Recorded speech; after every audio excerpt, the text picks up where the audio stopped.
আসসালামু আলাইকুম ওয়া রাহমাতুল্লাহি ওয়া বারাকাতুহু। আমি মোহাম্মদ তোফাজ্জল হোসেন, বাংলাদেশের প্রধান উপদেষ্টা মহোদয়ের দৃষ্টি আকর্ষণ করছি। আমাদের বিগত নোয়াখালীর দাবি আপনার নিকট। আমাদের দাবি হলো আমরা নোয়াখালী বিভাগ চাই, কারণ নোয়াখালী হলো একটা প্রসিদ্ধ জেলা।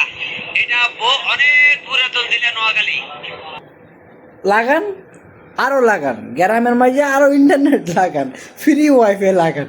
দেখছেন নিহাত না মনে করেন যে ফেসবুক লাইভে চলি হ্যাঁ, মানে বলা নাই কোয়া না হেমে ফেসবুক লাইভে চলিয়ে হেমের প্রাণের দামি জানের দামি। হ্যাঁ, নোয়াখালী বিভাগ চাই। বাবুরে কি এক জিনিস এতারা হাই গেল, মানে নোয়া দ্বিতীয় আমেরিকা বানা লাগব এরকম একটা কিছু মনে হয়। মানে আল্লাহ জানে কি এক অবস্থা। এলাই করতেছে গ্রামে বেশি বেশি করে ফিরি লাগান ওয়াইফাই।